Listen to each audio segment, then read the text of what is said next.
Hi, Beta. Greetings, Luang Por. How's my sound? Is it good? Yes, you sound very well, thank you. Okay. Good evening, Luang Por. Good evening. Hope you are well. I'm well. How about you? Yes, good. Still COVID negative. Keep up the good work. Yes, can we all pay our respects to you? Please, yeah. Please be Nanjali. Let's bow 3 times together. First bow. Second bow. Third bow.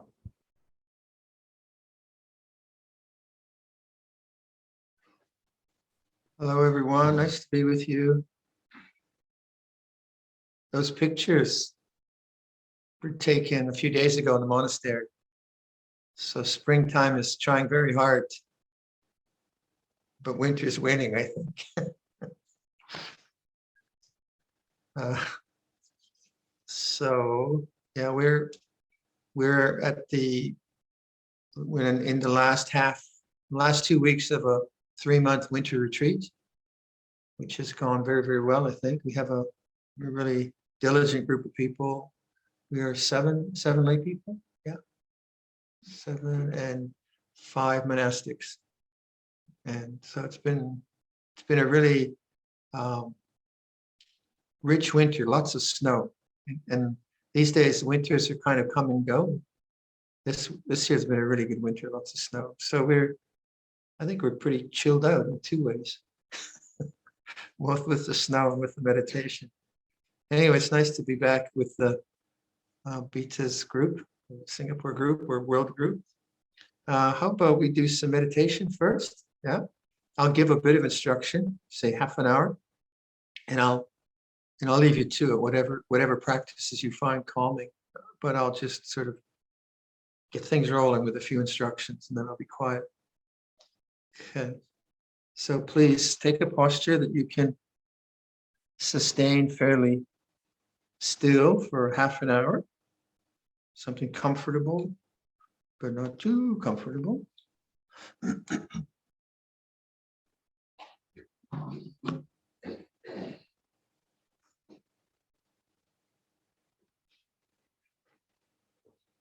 Oh, close your eyes and go inwards.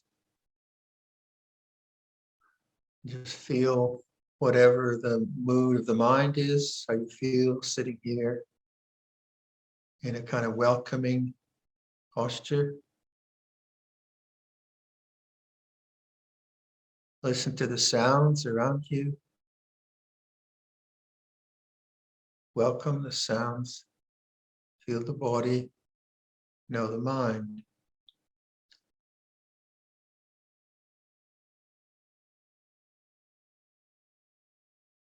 So right from the start, you try to establish the quality of awareness. And the quality is one of acceptance and openness, but some kind of diligence in knowing the way things are. So take your breath, feel the breathing of the body in a kind of very ordinary way. We are emphasizing awareness irrespective of the quality of breathing. So feel an in-breath, feel an out-breath, and notice that the awareness doesn't change. The breath does change. So by following the in and out breath, which changes, you become the unchanging knowing, the awareness itself. So let go of thinking, let go past the future. One breath at a time, be the knowing.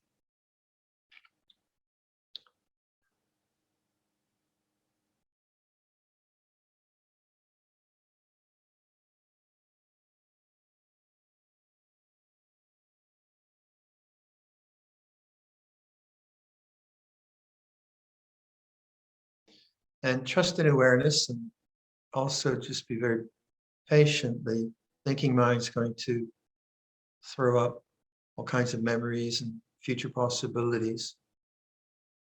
And whenever you notice that, return to this kind of open awareness, accepting an in-breath, accepting an out-breath. So it's the attitude that's most important. And let that attitude have more strength, breath by breath.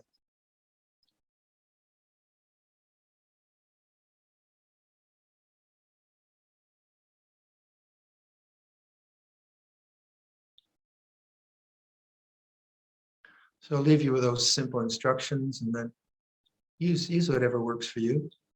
And we'll just sit quietly for the rest of the half hour.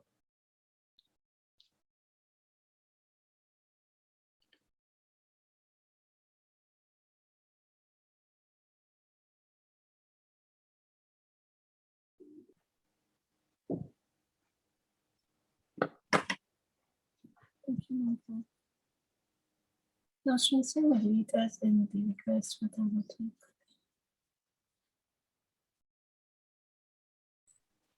Hi everyone, we will now request Luang Por for a Dhamma talk. Please be Nanjali.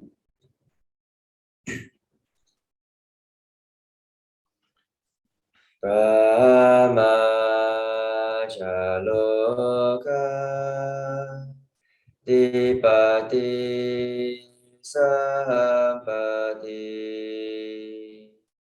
Patanjaliya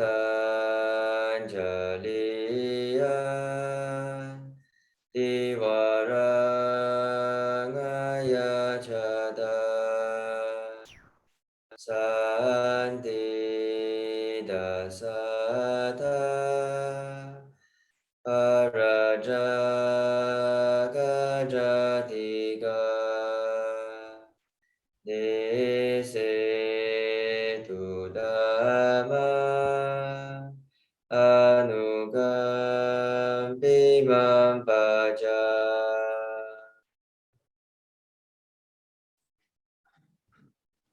Namo tassa bhagavato arahato samma sambuddhassa. Namo tassa bhagavato arahato samma sambuddhassa. Namo tassa bhagavato arahato samma sambuddhassa. Buddhang dhammang sanghang namassami. So hello again. Hope you're doing well. There's a lot of crazy, sad news in the world now, so I won't go there. I'm sure you see too much of it already. But the context of this kind of a meeting is really the lives that we live outside of the meeting. Buddhism always includes that our lives are committed to virtuous life, moral life, non-harm, that we care for our elders, we care for our children, care for our water and trees, care for our governance, that we contribute to society as much as we can, as much as our resources allow. Otherwise, sometimes the contemplations on the inner world can sound too self-absorbed, too precious, too much about me and my practice. But I realize that people that I meet, they are very committed to their parents in old people's home, or to their grandkids who might be ill, or whatever it is. So that the kind of activism that we have in life doesn't have to be super grand, but the kind of active part of our life where we do serve and help is a way, I guess, of helping with the craziness of this world. Otherwise, you can feel so helpless. These different news informations we get. But if we are locally trying to do what we can, help each other, that's significant. It is significant. And that gives you a sense of of purpose and doing. And the larger issues, well, they're big issues. One doesn't know where it goes. So today I thought I'd just talk about the difficulty of trying to be a better person. Seems a good idea. And I think we're sort of on the same page there. That's a good idea. Let's be a better person.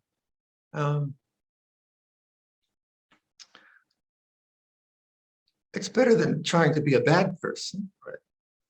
But what actually works? What actually works in transformation?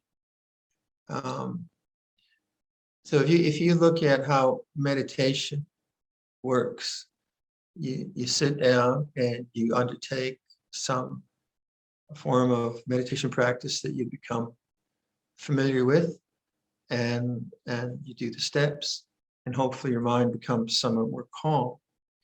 Although your mind becomes calm, you don't really sit down with the intention, I'm going to become calm.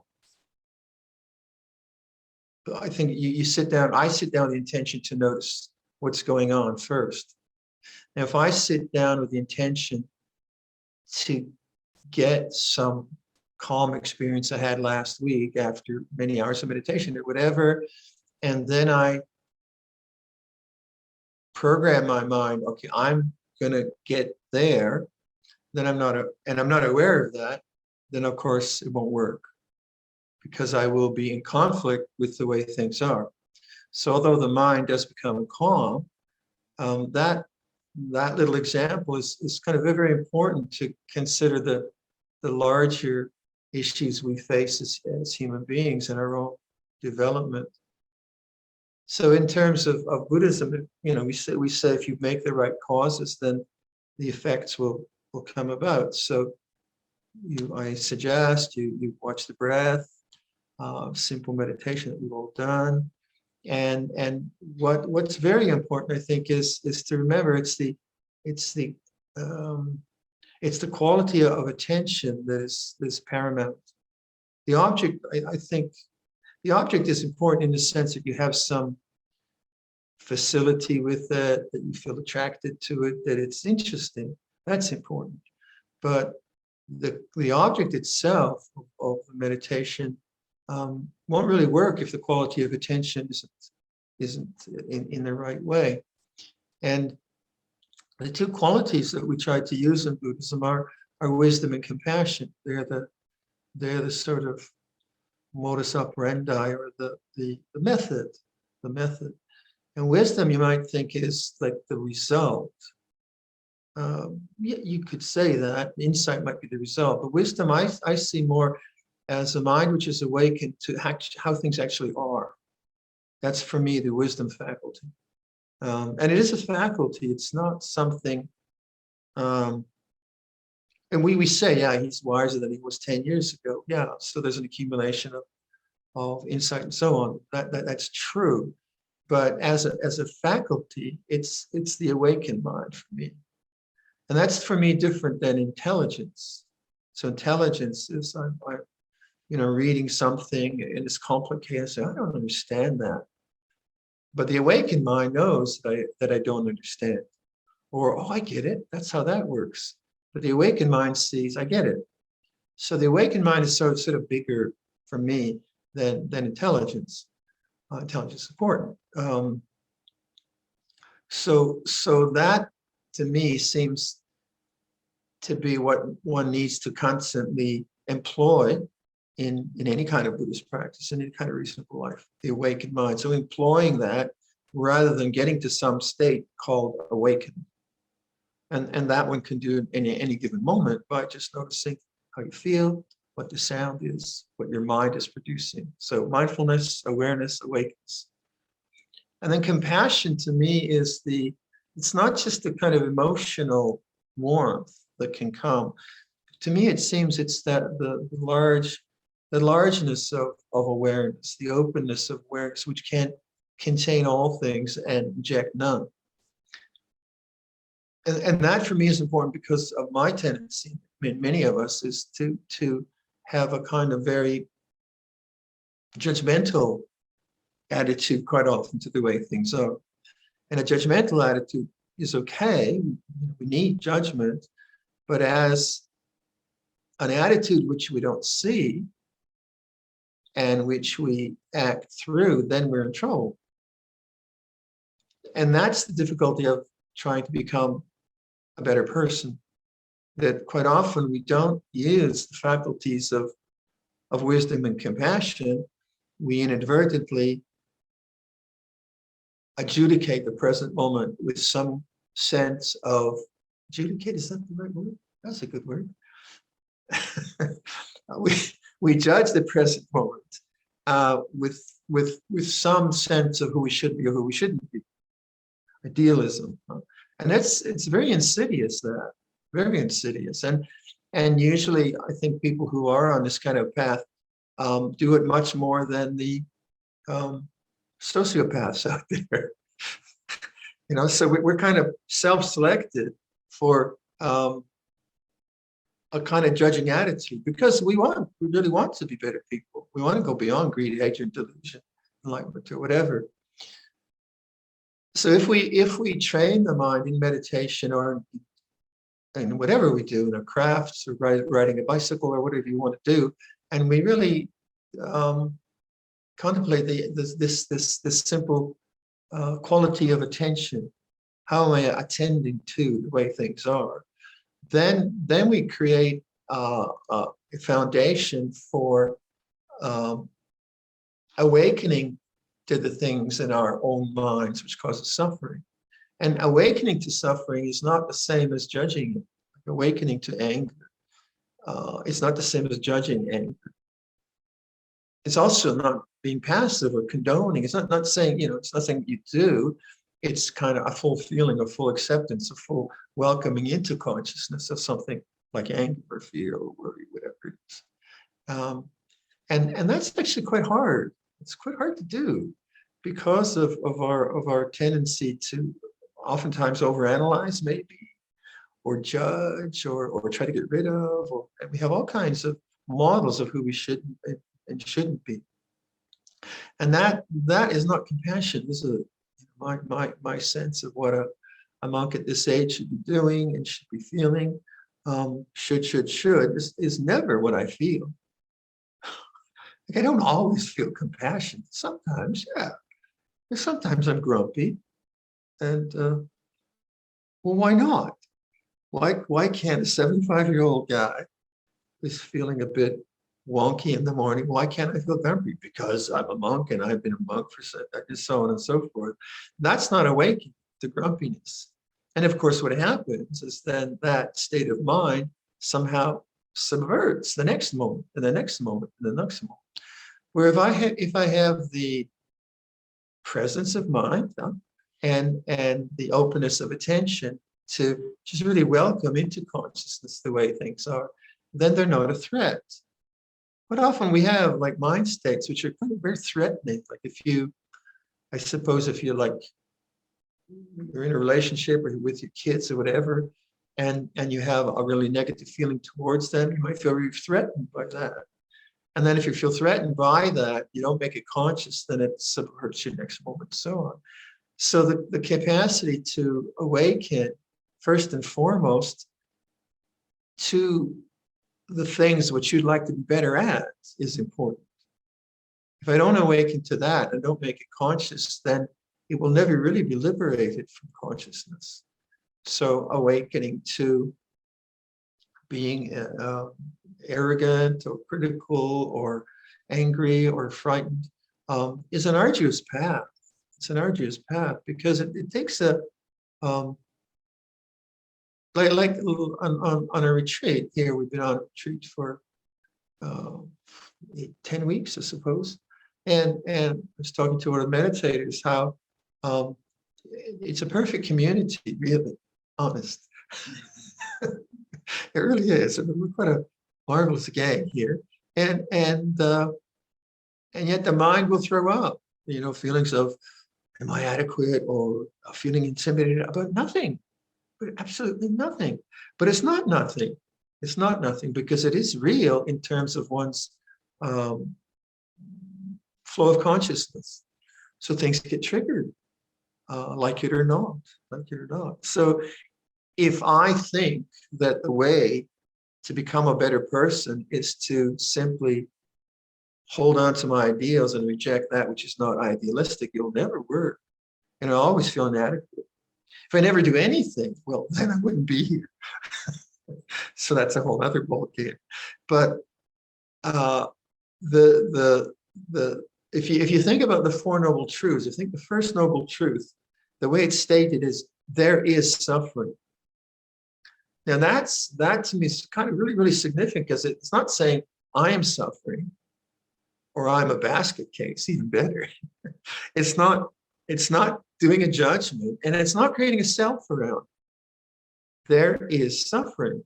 And that is very, very important, understanding the way the liberation of the mind can take place. Because if you're meditating on the breath, say, and you feel restless, and you awaken to the fact, well, restlessness is like this. It feels like this. That's not an I statement. It's not a judgment. It's an awakened knowing. And then you can adapt from that. You can say, oh, restlessness feels this way. I'll just breathe a bit deeper, see what that does. So there's no judgment, there's no rejection, there's experimentation. That can work. Because you're coming from an attitude of awakened acceptance and then doing something from that. If, however, I'm not fully conscious of restlessness and I'm just trying to make my mind calm because I'm trying to get calm, it won't work, will it? Because I won't be really aware and cultivating awareness. I'll be cultivating my idea of what awareness is or what calmness is or what peace is. And it won't work. So at any given moment, you always have to go back to the drawing board. What's it like? What's it like now? Talking with this person, cooking in the kitchen, or hearing the news, or whatever. So the difficulty of trying to become a better person is that two things, I would say. Becoming in itself is kind of fraught with desire. And if you look at the Four Noble Truths, the first noble truth is there is suffering. Second noble truth is there is a cause. And the third noble truth is there's an end to suffering. So if you're looking at suffering as opposed to what your emotions are doing, then I'd say that's the Buddhist path. Now, what does that mean? Well, if anger comes up, or boredom comes up, or restlessness comes up, whatever, I've not done that deliberately. None of us get angry deliberately. We might follow the anger and lose it. And that's another problem. That's called right speech. But when it comes up, we haven't done it deliberately, have we? It comes up, like worry comes up because it gets stimulated by something, or resentment comes up because you have a memory of someone who blackmailed you, or whatever. So the arising of these negative things is not suffering. It's unpleasant, I would say. It's unpleasant, yeah. But the Buddha's liberation in the end of suffering is not in the dualistic mode of having everything pleasant and getting rid of the unpleasant. That's not the teaching. The teaching is a transcendent teaching which knows pleasant and unpleasant as movements through the mind. And the abiding witnessing is peaceful. The witnessing is always peaceful if you get to that. So then if you're angry at someone, this is a gross example. We have much more subtle states of mind, like doubt and so on. But say, as a coarse example, I'm getting angry at someone. I need to say there is suffering. I need to awaken to that. And that's how we use the wisdom faculty. And then the compassion faculty is, wow, this guy's really suffering. This is suffering, feels this way. And you can see that attitude of openness and awakeness then gives you a chance to understand what's the cause of suffering? What is it? And then you have to go back and having studied it, it's craving. It's attachment to craving. I want something. Well, it might be simply that you don't want anger. There's some old memory comes up, or you don't want someone to talk so loud, or you don't want a fly in your soup, or whatever it is that you don't want. But if you don't diagnose it correctly that way, and you just go into, I want to be a better person, I shouldn't be so angry, I have an anger problem, I have to do more metta bhavana, may you be well and happy, it gets really smarmy and doesn't work. But if you awaken to, like, if I have a perception, let's say, let's say I know someone, and I have a perception which persists in my mind of something negative about what they've done to me. Now, if I wake up to that and say, oh, this is a perception of so-and-so, and I see my mind keeps feeding that perception. My mind keeps feeding that perception. Sense of self, other, sense of self, other. I say, oh yeah, for a sense of self, you need another. For another, you need a sense of self. And I keep watching and investigating. And I see, oh, that's just a perception. Then I can quite mindfully pick up another perception, maybe of the person, something wholesome about them, or something different from that. Now, that's done with mindfulness. That's not me trying to get rid of anger by replacing it with something else. There's a full awakened mind. You know what's going on. This is the movement of consciousness. It's caught up in some scenario of resentment, say, and resentments like that. And then you can experiment. You can put another thought in. You can use the breath. But it's never with trying to get rid of to become a better person, if you see what I mean. So, but by doing that, better person takes place quite naturally, because it's nature. We don't want to suffer. We want to be free from suffering. Now, this is, it doesn't sound like a big deal, but it is a big deal in terms of how we are evolving in our own practice, because sometimes the image that I was thinking is we have two people here who have chronic Lyme's, and they talk about something called die-off. Now, I don't really understand what they're talking about, but I've been trying to figure it out. But apparently, there's tell me if this is wrong. Apparently, there's these pathogens running around in your system, and then they gobble up stuff, and then they deposit detritus, and then your body rejects the detritus, and you call that a die-off, correct? Okay, that's a die-off. Well, the image I had in my mind was the die-off of the detritus of your life. So, like, let's say I got, let's say I did something harmful to someone, quite harmful 2 years ago, and then maybe I hear that they pass away, something really horrible like that. Okay, so I did something horrible. I did my mea culpas. I asked for forgiveness and so on, but still, some resentments came up, and then they die. And then this memory comes welling up into my mind. That's a die-off. It's not them, they've died too. But what's coming up now is memory patterns. And these memory patterns can be very, very strong. And you could see in that case, it could be you could feel quite guilty. You could really go into self-disparagement, and that would be not being awake. It would be caught up in self-view. And the language that we use, and I've been using on this retreat, and you've heard it before, is ahankara mimankara, I making, my making. So the memory comes up. I was unkind to that person. And I was really unkind. I knew I was unkind. It's not just my perception. They pass away, and and I have these feelings. And what happens is like this detritus or this burn-off now comes up as memory. Comes up and comes up. And you have to be very, very patient. Very patient. Say, may I be free from suffering. May this person be free from suffering. Because the idealized mind, you're terrible, you're terrible, you're terrible, you're terrible. And that's very, very painful, doubly so.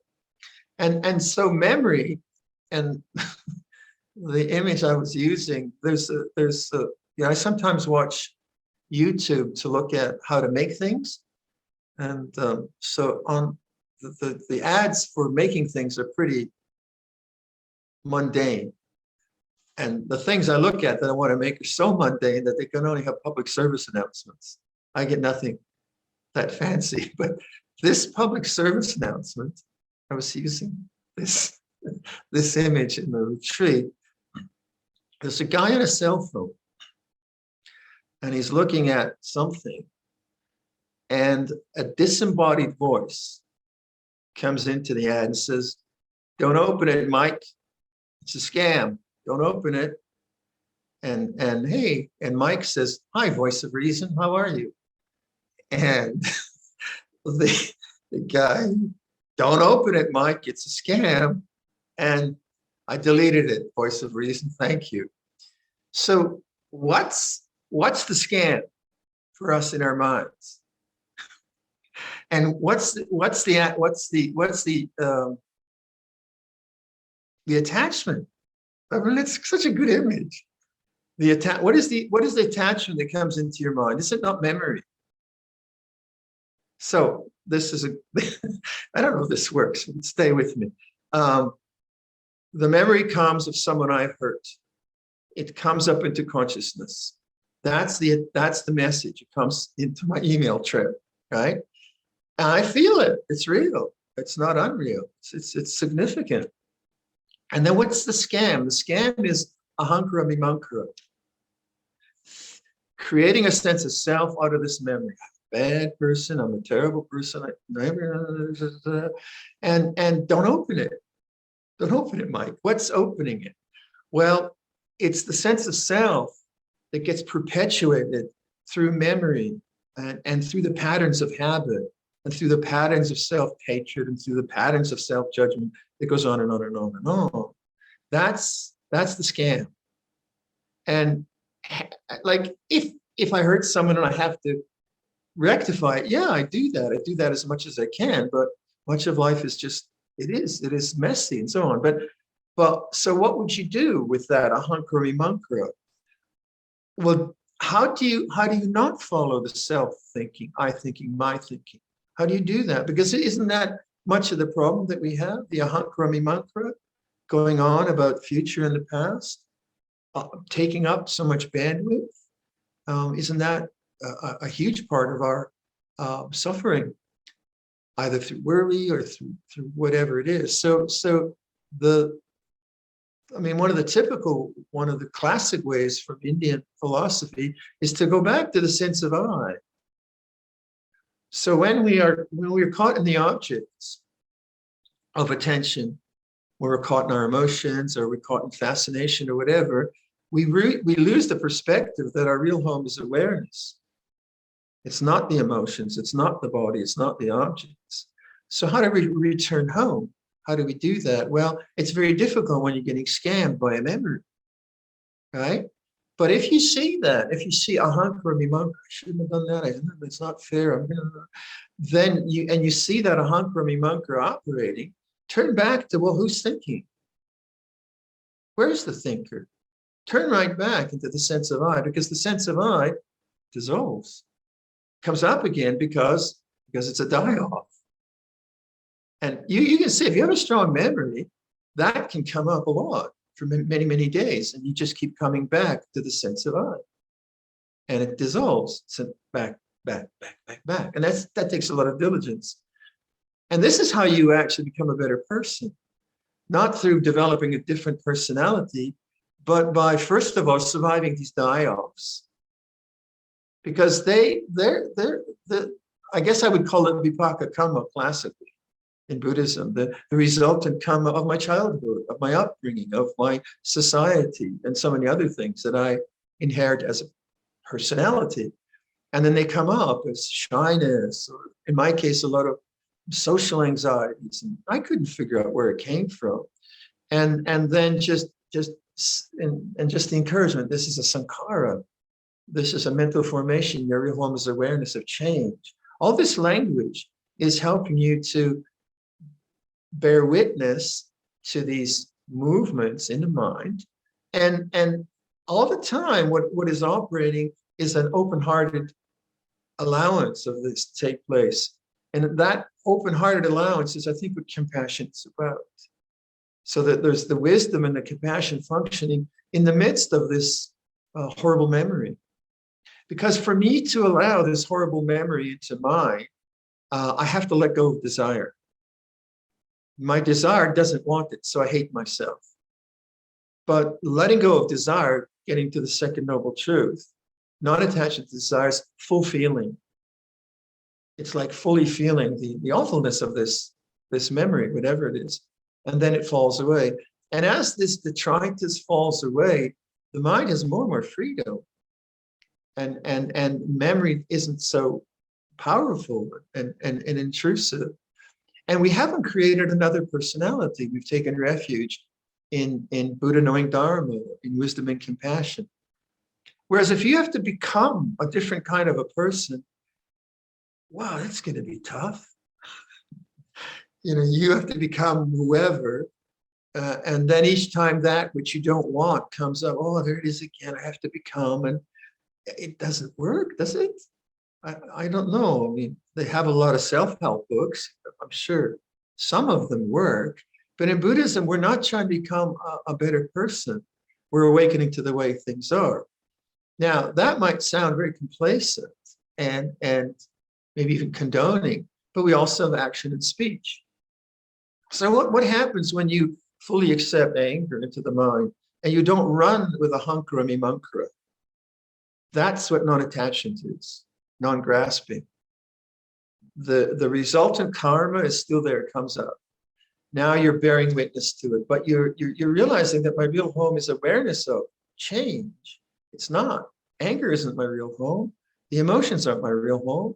I'm not really an angry person per se as a fixed entity.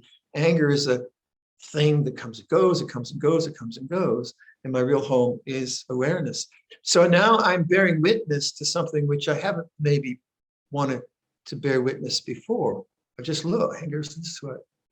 And then the anger can begin to cease because it has no more fuel. I'm not adding to it. But what doesn't cease is the vitality of wisdom and compassion.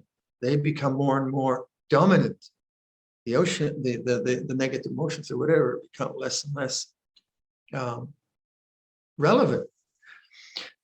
So that isn't, to me, that isn't becoming.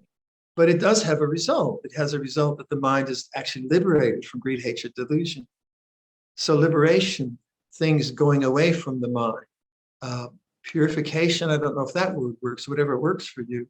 Now that's different, isn't it? That's different than me trying to become a compassionate person. It's witnessing awareness with loving kindness and awareness with wisdom, witnessing whatever comes up. And the real, I think the alarm bells of waking up are the strong ahankara mimankaras, the strong sense of self-making, I-making, which come up. If they come up as arrogance, don't believe it. If they come up as self-disparagement, don't believe it. If they come up, you want to buy a BMW, don't believe it. Whatever way they come up. The stronger the ahankara mimankara is, the bigger the delusion, right? Isn't that true? Isn't that really what takes place? So then, okay, this is a strong, what am I going to do with this? Well, that's where it's pretty difficult to trust in this will change. To trust in this is an object, it has arisen, it will change. Trust in that, because that doesn't work. But usually we want to fix it because it's uncomfortable, we don't want it, or we feel bad about it. I shouldn't be this way. I shouldn't feel these things. But in a sense, it's not you, it's not me, it's personal. Yeah. There is a individuality. Yeah. My inner world is different than your inner world. But I don't create that. That comes up from causes. And so what could be the causes now for the ending of those negative patterns, but also what is uncaused? what is uncreated is not that knowing. It's not really caused. Like an emotion is caused, right? You speak nice to me, I like you, I think you're great. You insult me, I think you should go to hell, and so on and so forth. And that's a cause, that's a causal relationship, right? An emotion which springs forth from a cause. And then there are other causes. Now, is knowing a cause? Is the awakened mind a cause? Like, does it require a particular kind of body state or an emotional state? Isn't knowing or awareness or consciousness something that is not caused in the same way that emotions are? And that's why it's not a matter of time. You don't awaken tomorrow. You always awaken now, now, now, now. That's why we say present moment awareness. So if you have a sense of trusting that, and say that is actually an attitude to life, the awakened mind, then the adjustments we make by doing metta bhavana or by doing anapanasati, or there's all kinds of beautiful ways that we can develop the mind. But the purpose of it is to establish a stronger sense of presence rather than to become someone who is something different. So it's very, very immediate that way. It's very, very immediate. I know for myself, these kind of die-offs that come up of old memories. It's like I joke, it's like bad gas. Now, where are you coming from? Leave me alone. And I don't ask for it, but there it is. It's just that it comes into consciousness. This is really weird. So I try to practice right speech, and right action, but mostly I try to say, it's okay. This is not me, not mine. This is changing. It will change. And sometimes in social situations, those things can be very threatening. Not now. Well, come on. This isn't the time. But the thing is to just trust that your open awareness can sometimes produce things which are surprising, but they're not you. You know, your real home is awareness, knowing, that kind of open, compassionate knowing the way things are. All right, I'll leave that for reflection. It's quite a lot there, I guess. Thank you, Luang Por. Andamayam o vadakatha sadhu karang kadamase sadhu sadhu sadhu anumodami.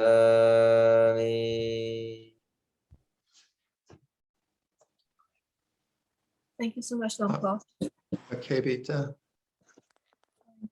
So right now, I'd like to open the floor for questions and answers. So if anyone's got a question, please feel free to click on the raise hand button and we'll invite you to unmute. If you like, you can also type in the chat box and I'll read out your question to Luang Por. We have a first participant here who would like to ask a question, and she's Nitya. Nitya, are you able to unmute yourself? Good evening, Luang Por. Hi, Nitya. How are you? I'm good, Luang Por. How have you been? Didn't I just see you a few days ago? Yes, Luang Por, you did. Nitya offered Dana, 3 days ago? Anyway, nice to see you. What's your question? Well, Luang Por, I've been struggling with something. So there is tanha and there's dukkha because of the tanha. And then there's a deep, deep understanding that the only way to get out of this particular tanha or dukkha is by letting go. But then at that stage, there's a lot of resistance to letting go. It's like almost like I've hit a wall kind of a thing, unable to pierce through that resistance. So what to do, Luang Por? Please advise. Yeah, it's the frustration of desire. It's frustrating. So Well, I always just say the same thing. You're much more conversant with the problem than you were 5 years ago. Right? So quite often with awareness practice, your awareness of how the mind works almost seems to intensify dukkha. Because you have a sense of the direction of your practice, which what would be fruitful, and you have a sense of what non-attachment, non-grasping is, and yet the darn thing won't let go. Right? And so I think be encouraged that your understanding of the whole package gets better and better, and that understanding is part of the letting go. That you are, because letting go is like, let's say, the coarsest way maybe we talk about letting go is objectivity as opposed to subjectivity. One way we might put it. So you're now much more objective or aware of what the patterns are. The patterns, unfortunately, have powerful momentums. They come into mind and they drive your thinking, they drive your emotions, they drive your actions. But each time you are kind of kidnapped by these things, there'll be a negative result. And if you register the negative result rather than judge the negative result, so that's different. So let's say I feel frustrated about something, and then I say something from that frustration, that will give me a negative result of probably regret or whatever it might be. So in that moment, that result, you awaken usually. Oh gosh, I said it again, or I did it again. That's the moment we tend to judge. Oh, why did I do that? I shouldn't be like that. My suggestion is just make conscious of this is the result. This is a result of getting caught up in the particular pattern. It might be mental, it might be social, whatever. And take the result and make it conscious, because it's a yucky feeling when you've said something, maybe said something wrong, whatever. It's not a nice feeling. And basically we want to get rid of that unpleasant feeling by hating ourselves. For some reason, it feels much better to self-flagellate than to actually feel the negative result of saying something unskillful in this case. So what you do is really make conscious of this result of getting lost in something. This is a result. That will register in your mind for the future that if I go down this path, that's going to be my result. And then, like, registering the results, say, may I be free from suffering. So you're putting two things in. You're putting in compassion and acceptance, but also memory. You're creating a memory pathway of consciousness, which is telling you, don't go that way. Don't go that way, because it's going to be that you're going to hurt. And then you lose the plot. And then you get hurt. And then you lose the plot. And then you get hurt. But all the time, you're becoming more conversant and aware of this, because these patterns can be very tricky, very tricky. And then at some point, you don't follow it as much. At some point, you walk away from it. At some point, you contain it. It falls away, and at some point, it's like it moves from being a volcano to a hiccup in sort of power in your mind. But sometimes, like, again, my own experience with fears, it took years and years of feeling all kinds of social anxieties, years really, that were inexplicable. Right? There was no fearful environment, but it was just the patterning of my own mind. And I just had to be incredibly patient with it. So look at the mind, which is, judging yourself, I should be better, or all the ahankara-vimānkharas which come up, and just keep trusting in, yeah, but I feel this way now. It feels this way, because that awareness of a negative result will inform the arising. When you like, we look at arising and ceasing. When you look at when a pattern arises very, very strongly in the mind and you get hooked by it, you don't see its birth, but you certainly see its death and the results, old age, sickness, and death. Oh, I did that again. There I am again. So if you make that end of the cycle, oh, negative result there, feel it, feel it, feel it. That'll be more, you'll be more aware of its arising. So you start to get the whole spectrum.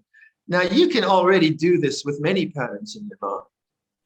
And there's some patterns, they come up and you know for sure, I'm not going there. So you understand non-grasping.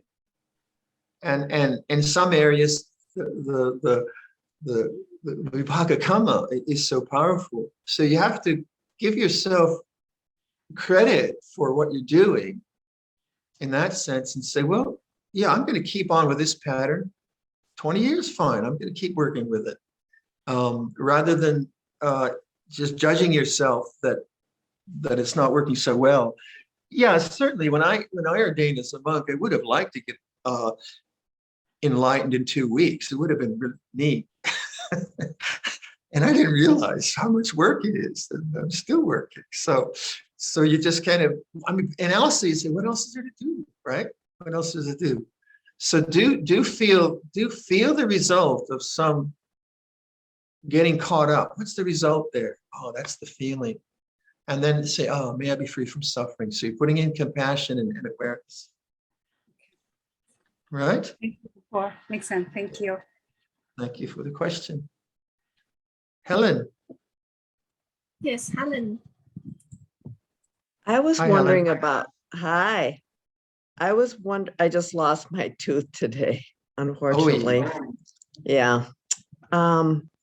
But I was wondering how to work with fear in the middle of the night.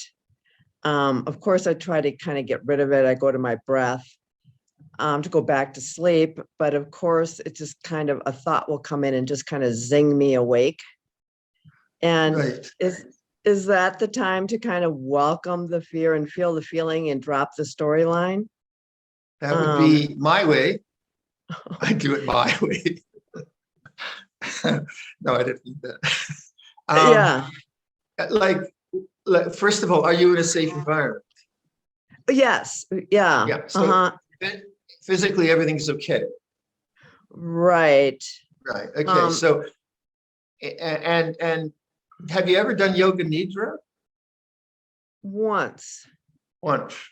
Yoga nidra is very good for middle of the night because you're reclining already.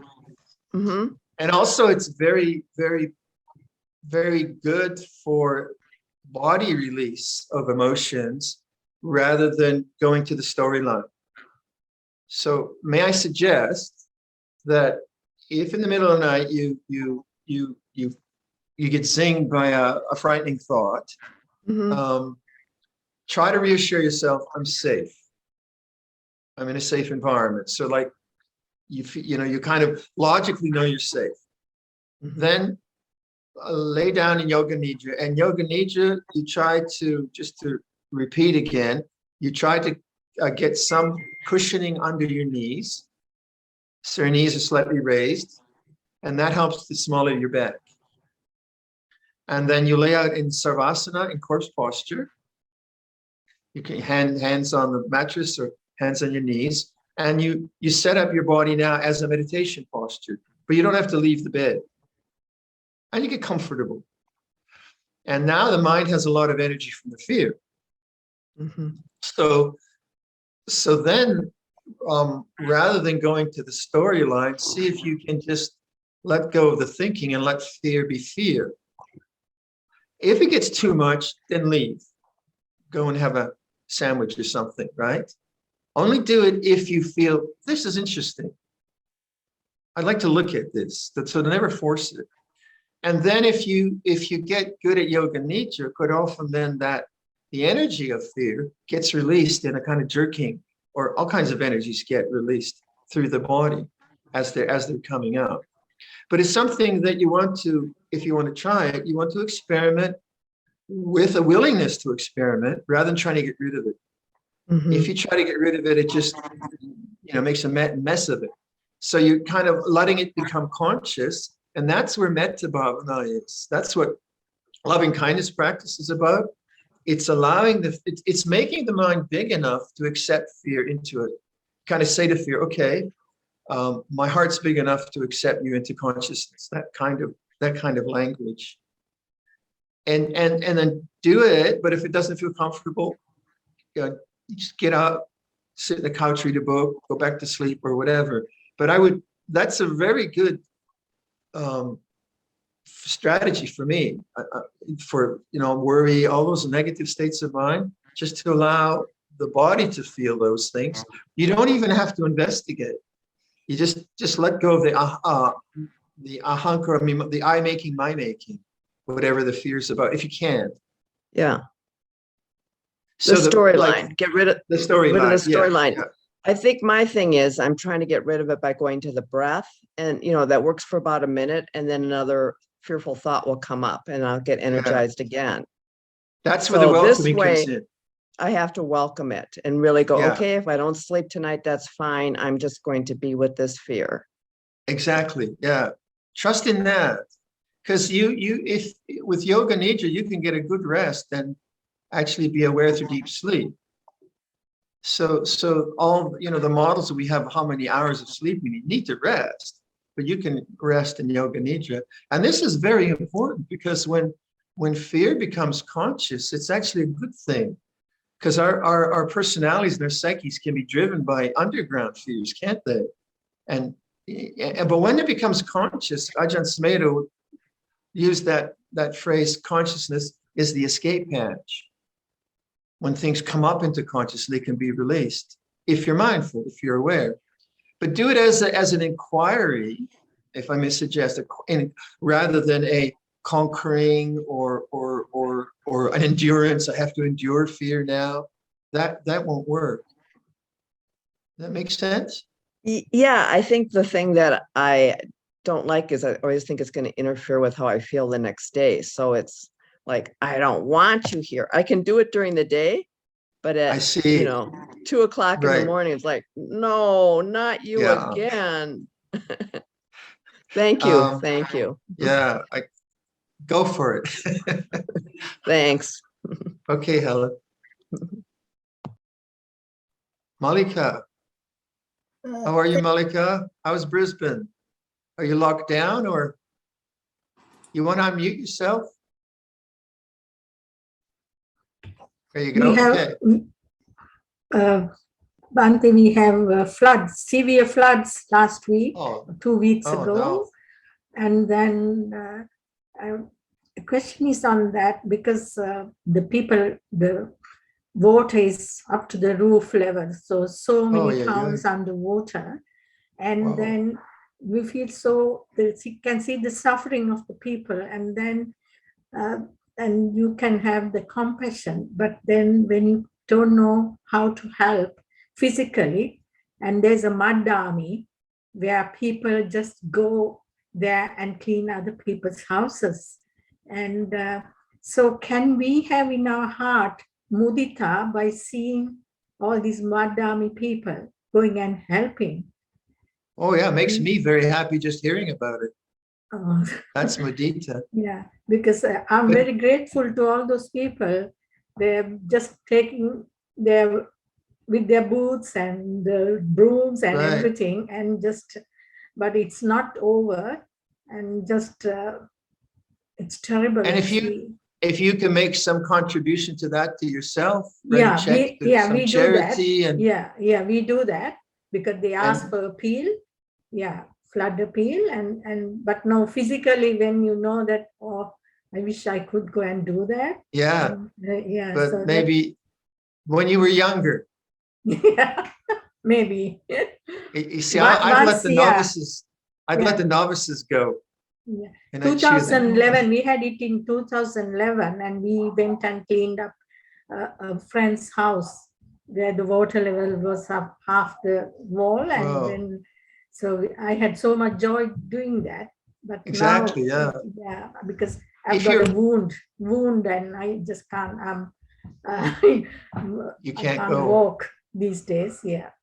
Mm. You can't walk. Oh, Yeah. Yeah. you know, at a certain age, you got to take care of yourself, Yes, Ajahn. and you can't do everything.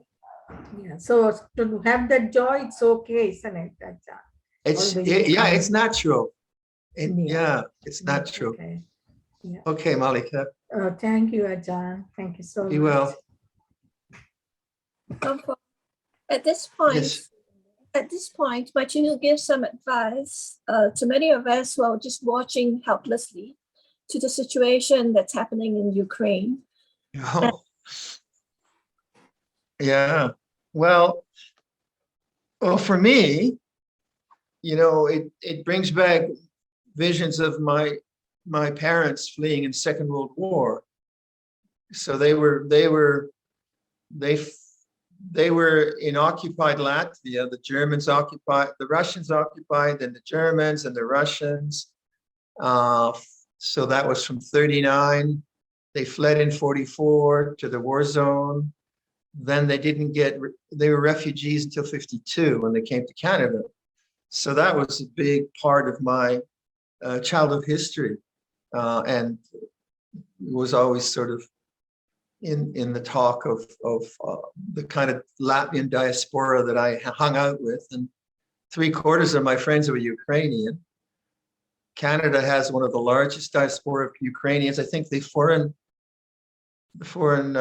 secretary, I think, is Ukrainian Canadian. So it's close to my heart. But what I'm very careful of is how much news I ingest, because I kind of want to know what's going on, obviously, and it's important that I know what's going on. But if I get into some kind of sort of just watching all the time, it's very destructive for my mind, because then my mind gets preoccupied with a lot of negative imagery, and then it can go into anger or whatever. So it's important that I protect my own mind, and yet I'm informed. I can't really do much. You know, the Canadian government does what it can, and so on. So I really do work on trying to be peaceful in myself. So if people come to me who are upset about this, and people are upset, that I can listen to them and hear their anger or you know, whatever it might be, and be a receptacle to that. Although it hasn't happened much because we're on retreat, but that generally that's what I try to do. So I'm engaged with the news cycle a little bit, but not too much, because I just find it so painful to hear and watch that. If I had resources, then I would look to how I could contribute to helping the Ukraine in whatever way I could. I wouldn't go there and fight, obviously, because that's just not right. But I would certainly do what I could in that way. And then when the refugees come to Canada, Ukrainian refugees, like the Buddhist group in Ottawa, they sponsored 2 Syrian families, which was really, really beautiful, and got them all located. I think Colleen is somewhere around here, others, Marion, and so on. So that kind of doing is very, very helpful, because you really, just to passively watch this, it's just crushing. It's just crushes your spirit. It's to watch this brutality, and so wow, I mean, it's horrible. And if I just dwell on that, and it's horrible, and it is crushing, then that's really unhealthy for me. So activism in some kind of way is, at least you feel like, you know, I mean, you're doing something, but on a larger level, it's just bonkers. It's just absolute bonkers. And then from my own social activism is trying to create a sanctuary which is peaceful, and you know, help others where they find refuge. Like Nitya, say, that just asked the question. She was here last week, came for the weekend to offer dana. So it's a little bit of an offering. But I would say, protect your mind from, be informed, but protect your mind from the imagery, which is so powerful. And it becomes toxic. It becomes toxic on the mind. You have to, the mind is a very delicate place. It's not, it can't just absorb negative things constantly. What do they call it? Doom scrolling? Have you heard of that term? That's very apt, isn't it? Just it's, yeah, doom scrolling. That's right on. That's very unhealthy thing to do. And it, and the kind of extreme of that, it becomes a kind of voyeurism. The voyeurism of violence and the voyeurism of craziness. What have they done now? What have they done now? What have they done now? And that's a very unhealthy thing to do. So how much information does one need? And what information might be helpful to be of benefit in those situations? That's each person is going to strike that balance themselves. So like a lot of my friends that I went to university with and I played basketball in high school, they're all Tistachuk and Koesiko and all these Ukrainian names are very kind of deep in my psyche. And I can imagine them. They have relatives back there. Some went back there to try to develop their lives. So for them, it's a much larger issue and they have to be more informed and so on. So that depends how much information you need. All I can say is that even in the time of the Buddha, there was a war. And that is a part of the human delusion. And if you, I think I'm struggling with this, but you have to monitor your own mind at the end of the day, what the information that you have taken on board does to your mind. And has it created helpful information that you understand what's going on?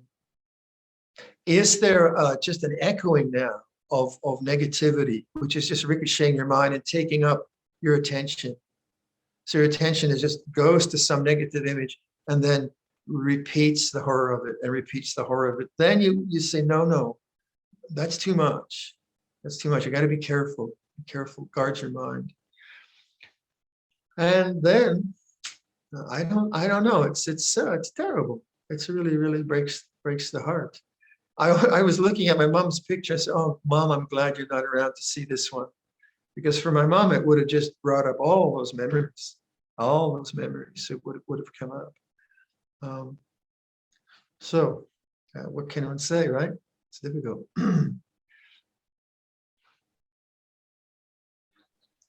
It is very sad, and feeling helpless. It's also difficult, and especially I think Luang Por, for you having experienced it in your own family before, so it's very close to heart. But some of us who have never experienced this difficulty at all in life, and we're just watching it, it's just a different level of suffering altogether. Yeah. It's like unimaginable.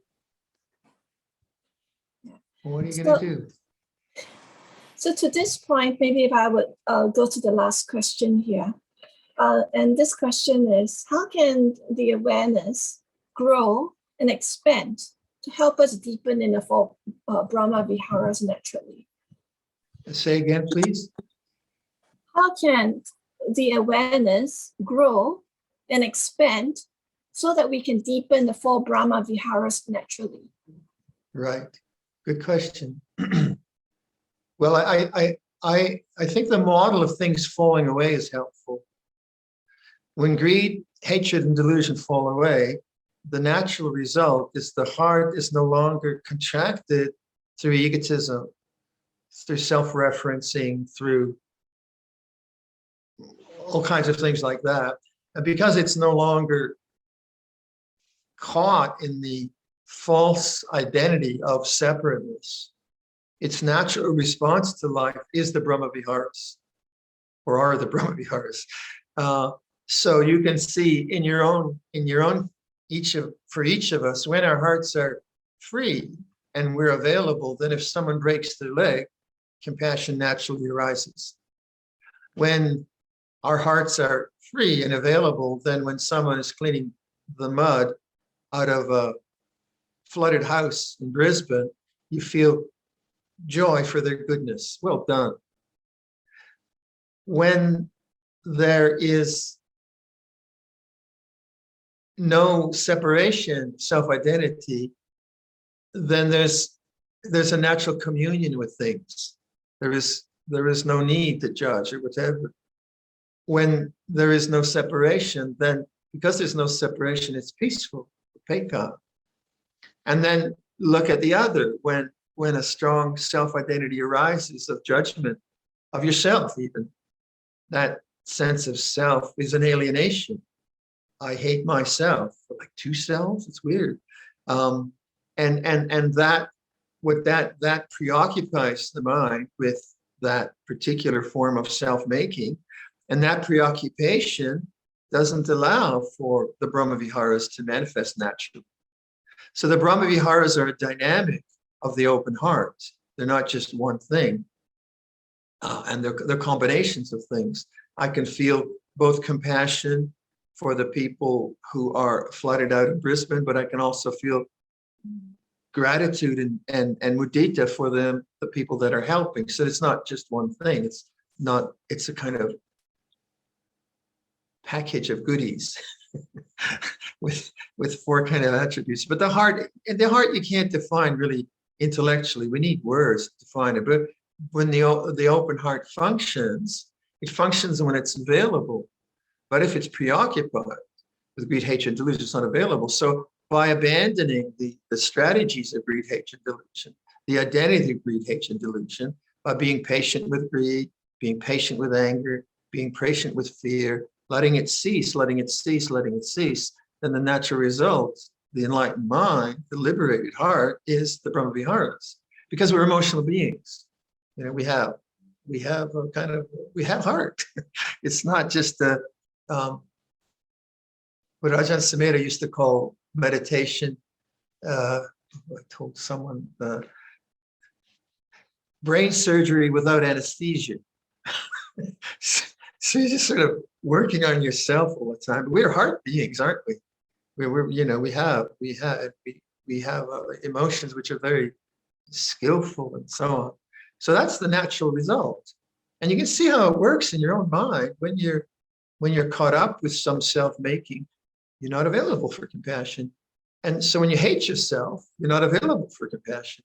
So if you say to yourself, okay, anger feels this way, may I be free from anger, that's a compassionate statement. Anger feels this way, you're an idiot for being angry, that's more anger.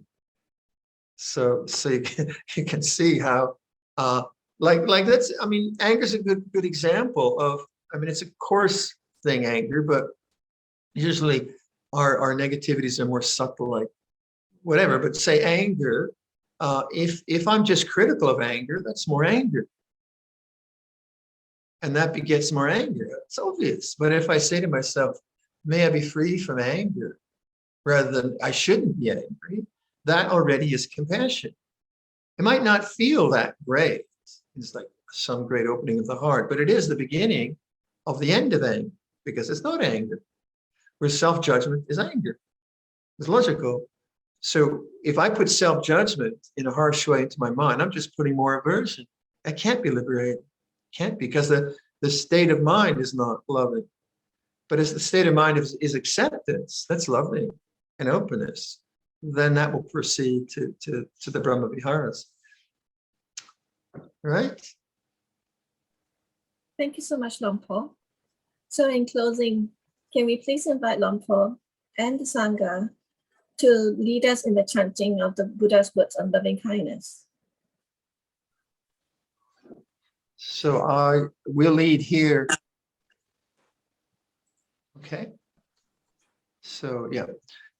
This is what should be done by one who is skilled in goodness and who knows the path of peace. Let them be able and upright, straightforward and gentle in speech, humble and not conceited, contented and easily satisfied, unburdened with duties, and frugal in their ways, peaceful and calm and wise and skillful, not proud and demanding in nature, let them not do the slightest thing that the wise would later reprove, wishing in gladness and in safety. May all beings be at ease, whatever living beings there may be, whether they are weak or strong, omitting none, the great or the mighty, medium, short or small, the seen and the unseen, those living near and far away, those born and to be born. May all beings be at ease. Let none deceive another or despise any being in any state.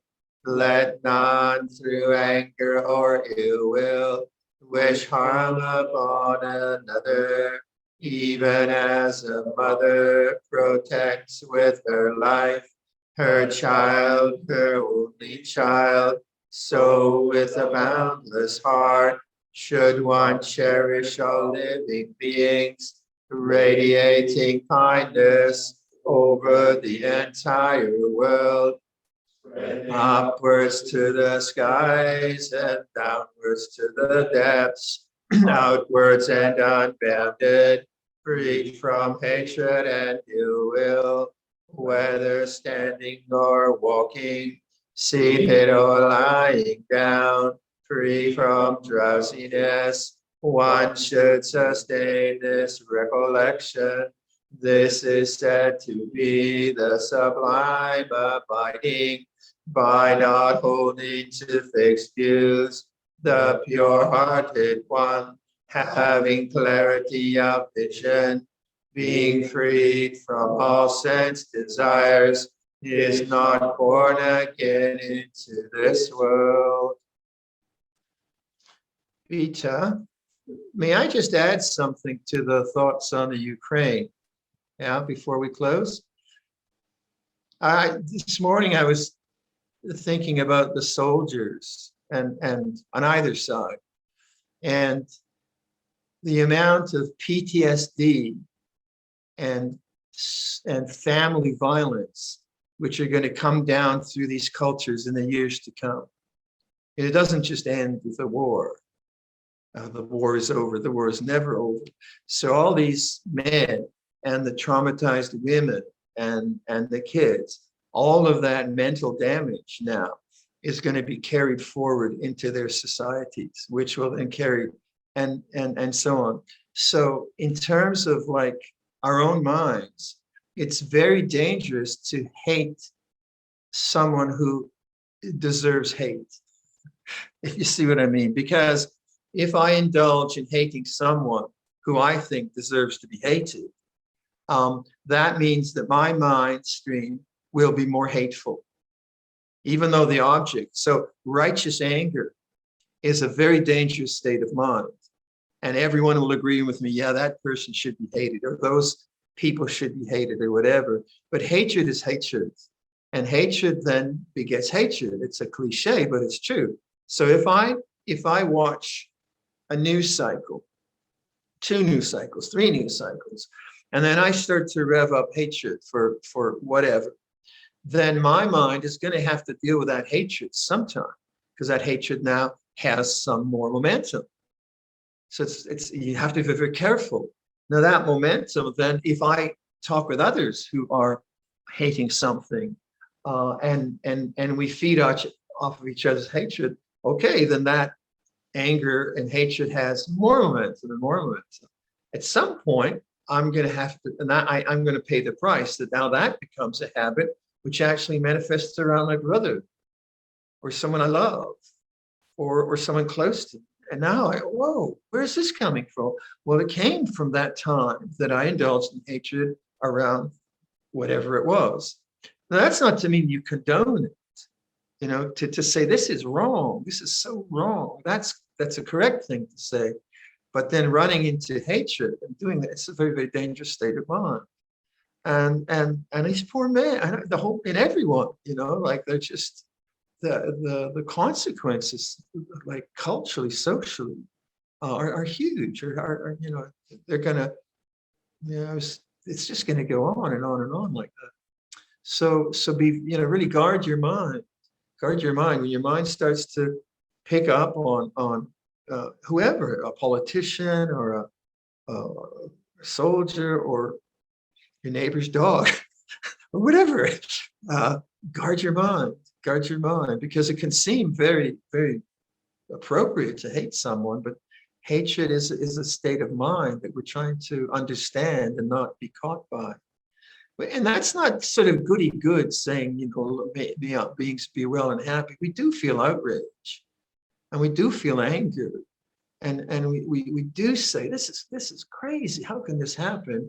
And we feel those things, and not, you know, I don't want to minimize these very real feelings, but to run with them, then to attach to them is very bad for our own minds, and then for our society, for our families. Anyway, I thought that I was pondering the results, like the social results, as well as let's finish. It's a painful topic, isn't it? It's a painful topic. Okay, shall we finish then with Yes, thank you, Luang Por. okay. Thank you, Luang Por. Let's all pay our respects to Luang Por before we leave. Please be Nanjali. First bow. Second bow. Third bow. Thank you, Luang Por. Okay, delightful to be with you. When's our next one, Beta? I can't hardly wait. The next one's on the 25th, Luang Por. Okay, all right then. Be well. Bye. Namaste.